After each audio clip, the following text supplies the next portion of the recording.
NBA summer vacation began on Monday. The draft and free agency awaits. The tools teams use to retool. The Celtics, Lakers, among others, obviously need to reconstruct. But what about the Heat? 4 straight finals appearances, but they are aging. That's right. Michael Wilbon and others now discussing if the trio of James, Wade, and Bosh return, what else is needed in Miami? We just saw the Heat get crushed in the NBA Finals. I mean, the biggest average point loss in the finals in NBA history. So what do they do? What do they do to just, and I'll let you set the terms of whoever you want to keep, whoever you want to bring in. What is the fastest way for the Heat to get back to the point where they can look San Antonio and anybody in the West eye to eye? I think the Carmelo Anthony option is very sexy. It's very interesting. It would be incredible to see. Do I think it's realistic? No. The Heat are going to try because the Heat are going to swing for the fence. I don't think it's going to happen for a lot of different reasons, mostly because these guys aren't taking pay cuts. If the Heat players all opt into their contracts, they're going to have a mid-level exception that they can break into pieces of $3 or $5 million, depending on where the salary cap falls, and then they'll have the ability to draw some other free agents. LeBron has got to get his minutes down. Yeah. He played 400 more minutes than Chris Bosh did this year, 1,300 more minutes than Dwayne Wade did. I'm sorry, this is still a Pat Riley team. Minutes down? Ask Irvin Johnson about minutes down when you were working for Pat Riley. The thing about it is with or LeBron, Patrick Ewing. Or Alonzo Mourning. With LeBron, he doesn't want to come out of a game in March. You try to get him out of a game when he's hot, he'll say no.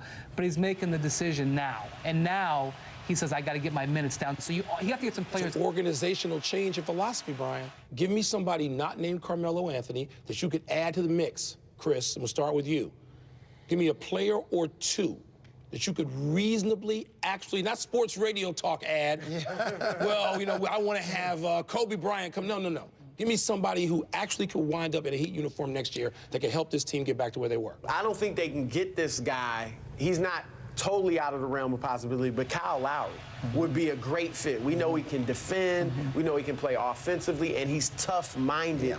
But I don't know that they would have the money to be able to get him. If these 3 stars opt in, then they don't have much money to do anything. No money. And now, but if they if they take less money per year, maybe a longer-term contract. Speaking of Wade and Bosh, Udonis Haslem, then maybe you can clear enough room to add a And sticking with the theme of also trying to get some depth, I got a name, and I'm thinking about somebody that's not going to cost, 10, 12, 14 million. Depending on what the Rockets do with Chandler Parsons, I think he would be a guy at the small forward position that can come in and give him some minutes instantly. And you've got to take some of the burden off LeBron, and it's not going to be giving it to Dwayne Wade. It's not going to be giving it to Ray Allen.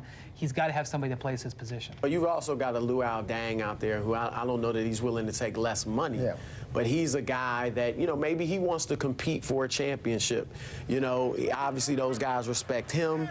He would respect them. Could save LeBron some minutes, even play, obviously, next to LeBron. I mean, last night, or when they went in Game 5 with LeBron as a point guard and Ray Allen and Wade, I mean, obviously it started well, but that's not a bad, you can always play LeBron at the point and then bring in a Luol Deng or, Marvin Williams or somebody like that, Trevor Ariza, that can play alongside him. If James, Wade, and Bosh each decide not to become free agents, the Heat will be extremely limited this offseason. The trio alone will cost around $61 million. Norris Cole's guaranteed contract would put them over the projected cap. Miami's best free agency tool will likely be the mid-level exception, meaning they can sign any free agent to a contract with a starting salary up to $5.3 million.